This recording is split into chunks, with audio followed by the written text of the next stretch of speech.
Alright, this is a continuation of the last two previous video files that you can observe concerning what they are by going in the comments feature of this YouTube video to be able to see that there's two videos that will lead you up to this one in reference to statements that are sequential in order. In reference, basically what I'm saying is that this is a three-part video series and the first two parts are in the comments feature of this YouTube video, and I'm going to wrap this video series up by just stating that a lot of the harassment that a target experiences along the routes is achieved through the law enforcement community notification that is supposed to be used to notify the community in reference to criminals that are getting out of jail, sexual offenders, and so on and so forth. And what they're doing is using it for criminal aspirations combined with slander campaigns.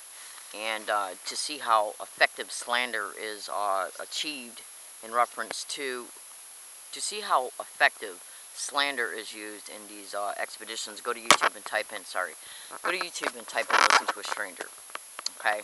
And you can see how effective slander is used in reference to getting members in the community to harass a target for them for free, because they have to be able to make money off of it, target breaking down as a result of the coupled expedition that happens towards a target. It's not just the harassment that breaks the target down.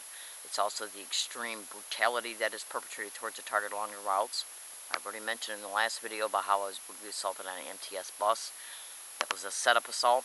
And I did mention in the last video, go to YouTube and type in learning disabled woman catches gang stalker admitting put on bus to harass, and look in the comments feature of that YouTube video.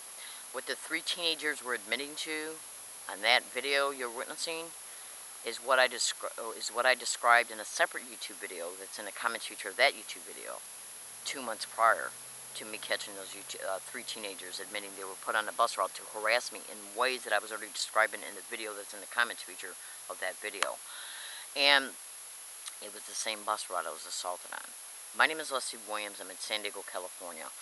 Now as far as MTS being involved in this assault, I mentioned the title of a manifesto of a manager of organized stalking crews in the first video. And the travel of bureau is where transportation workers and employees are involved in organized gang stalking expeditions.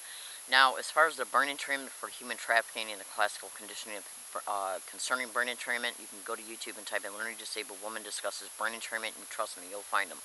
Or you can Google it as well. I'm in San Diego, California. I make these videos to expose, to inform.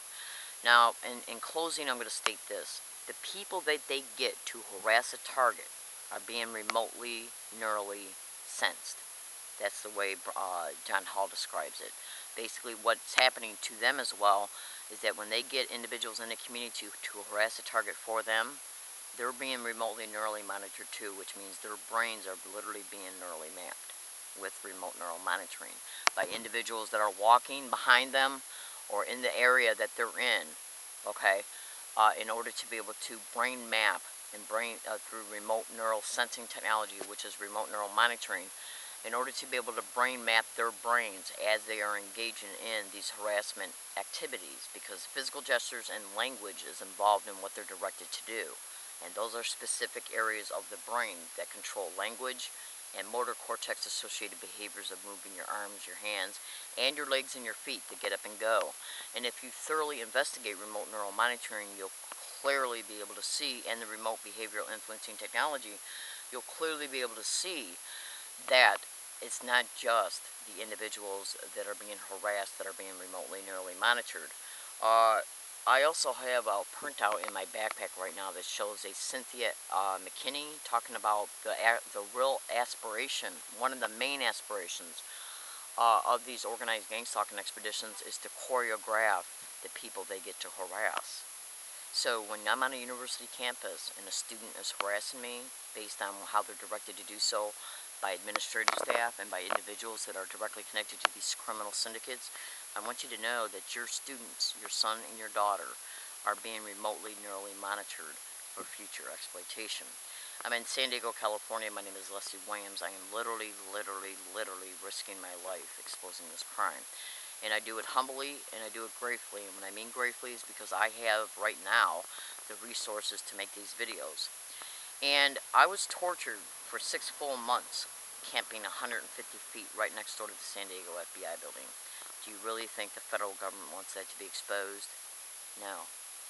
So I'm here today to tell you, fellow American citizens, if they'll gang stalk me and organize stalk me to a campsite that's 150 feet away from the FBI building, just to engage in organized gang stalking tactics towards me as I was in my tent at night. They literally got up on the hill to engage in organized gang stalking, sensitization tactics, sounds and laughing, and I heard their cell phones going off, coughing, sneezing, and right next to me. I'm talking about they weren't down the hill, they were literally up on the hill.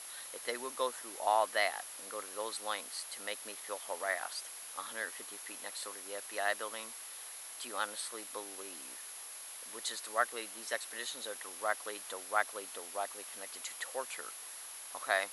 Do you honestly believe the federal government wants it to be known that a learning disabled woman was tortured 150 feet away from the FBI building? No. What they're going to do is continue to break my life down, including taking me off Social Security, in order to protect the exposure of this crime. And they're going to call me crazy. This is how they discredit the truth, by discrediting the truth teller. Go to Google and type in organized stalking or gang stalking and corrupt mental health. Yeah, or psychiatrists, or doctors, or probate judges and probate attorneys. That's how they take legal guardianship of a target in order to apply for federal benefits in a target's name. And this is where the racketeering comes in, and this is also about Medicare fraud. My name is Leslie Williams, and human experimentation, because they sell their research. If you look at the manifesto that's described in the first video, you'll clearly see they consider us targets as nothing but lab rats, because the remote neural monitoring and manipulation has to do with how they're identifying the neural mapping and the behavior modification results as a result of the remote neural monitoring being used against the target. They sell these results to research facilities, including universities. Do you really honestly believe the universities that have been involved in these organized gang stalking expeditions want their image tarnished? No. What they're going to do is continue to break down my life, call me crazy, to exploit me or set me up in an environment where I can be murdered. So I make these videos to inform, to expose the real truth. I'm in San Diego, California. My name is Leslie Williams, and I'm sorry if you don't like this video or if you think this video is crazy or whatever. But I make this video so you can take what I state, research it, and come to understand the factual realities of what's happening to hundreds of thousands of innocent Americans and millions worldwide, so you can understand the truth. And I want to say hi to Kevin in Canada. Kevin, I love you. You stay in the fight, and keep doing what you're doing. I gotta go. My name is Leslie Williams. I'm in San Diego, California. Thank you.